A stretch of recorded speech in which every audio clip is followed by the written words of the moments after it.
Saya ke Mas Doli dulu ya. Warahmatullahi Mas Doli, wabarakatuh. Ya, kenapa tertarik untuk memajukan Kaesang di Pilkada Jakarta?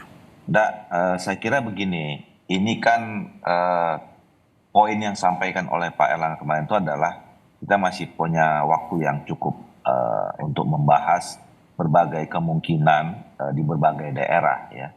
Nah, kalau kita bicara tentang Jakarta, selama ini kan dikaitkan dengan Jawa Barat ya, dan selalu fokus kalau antara Golkar dan Kim itu Pak Ridwan Kamil.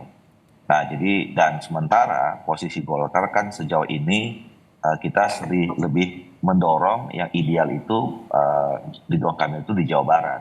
Maka untuk Jakarta, seperti yang beberapa kali saya sampaikan, sebaiknya kita perlu juga memunculkan nama-nama baru dari masing-masing partai politik yang tergabung dalam Koalisi Indonesia Maju. Jadi waktu yang tinggal 40-an hari ini itu kita manfaatkan saja, kita jadikan untuk bisa menguji, melakukan exercise, berbagai kemungkinan, berbagai simulasi yang muncul. Saya pernah mengatakan waktu itu, misalnya Gerindra punya nama Ariza, ya, mantan wakil gubernur, ketua DPD Gerindra Jakarta. Ada Budi Jiwandono, ada Bu Saras. Nah, kemudian di PAN juga mungkin ada Eko, Demokrat siapa lagi. Nah, PSI kan juga tergabung dalam Koalisi Indonesia Maju. Nah, bisa saja dimunculkan nama Kaisang Pangarep. Oke. Tetapi kan, tapi kan nanti at the end semua kembali kepada partai politik masing-masing.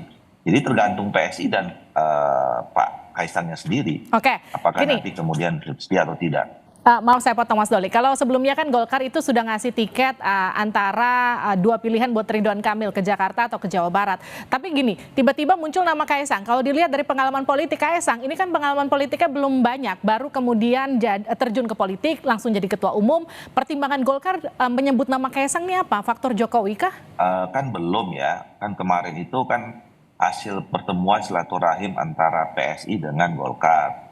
Kan tadi Pak Erlangga mengatakan kalau seandainya ya Pak Kaisang berniat maju gitu. Nah, jadi sebetulnya kita belum memutuskan apa-apa, termasuk soal Ridwan Kamil, termasuk Jakarta, Jawa Barat dan segala macam gitu. Ini kan kalau seandainya, makanya nanti kita tunggu saja apakah dan keputusan awal untuk mencalonkan Pak Kaisang itu pasti dimulai harus dari PSI sendiri. Oke. Baru kemudian nanti dibicarakan di Koalisi Indonesia Maju. Oke, saya lanjutkan soal darah biru itu.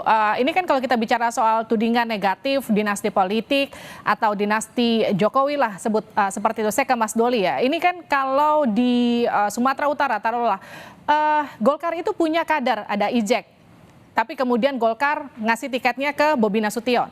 Di Jakarta ada juga banyak kader Golkar yang sebetulnya juga bisa dimajukan. Salah satunya mungkin Ridwan Kamil. Tapi muncul juga nama Kaesang yang disebut oleh Golkar. Kenapa kemudian nama putra dan mantu Jokowi ini terlihat menarik buat Partai Golkar?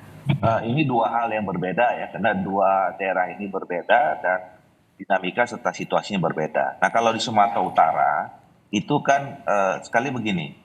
Kalau dalam menghadapi pilkada, kontestasi pilkada ini, tentu sekarang judul besarnya buat partai politik itu adalah bagaimana supaya setiap kontestasi itu bisa kita menangkan. Nah, untuk menang itu ada dua. Yang pertama, variabel utamanya. Yang pertama adalah apakah tokoh yang kita calonkan itu selama ini punya daya tarik atau akseptabilitas dari masyarakat atau tidak. Itu bisa dilihat masyarakat di daerah itu membutuhkan sosok ini atau tidak gitu. Nah, dan yang kedua itu dilihat dari hasil survei. Nah, kalau kita bicara tentang Sumatera Utara, sejauh ini kita memang melihat hasil surveinya yang paling tinggi itu adalah saudara Bobi Nasution. Ya, dengan segala hormat, walaupun kita juga punya kader sendiri ya, masih elektabilitasnya di bawah saudara Bobi. Nah, yang kedua juga Golkar dan saudara Bobi ini punya sejarah ya.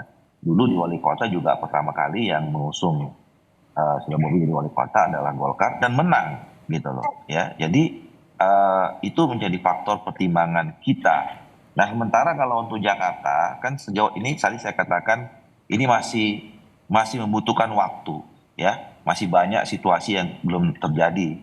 Ya, jangankan kita bicara mencalonkan Pak Kaisangnya sendiri aja tadi Mbak bilang 49 hari lagi masih banyak kemungkinan. Jadi apa namanya, dan sekali lagi untuk daerah-daerah seperti Jakarta, Jawa Barat, ya terutama gitu, termasuk juga ada yang lain. At the end nanti semuanya akan juga dibicarakan di Koalisi Indonesia Maju. Oke.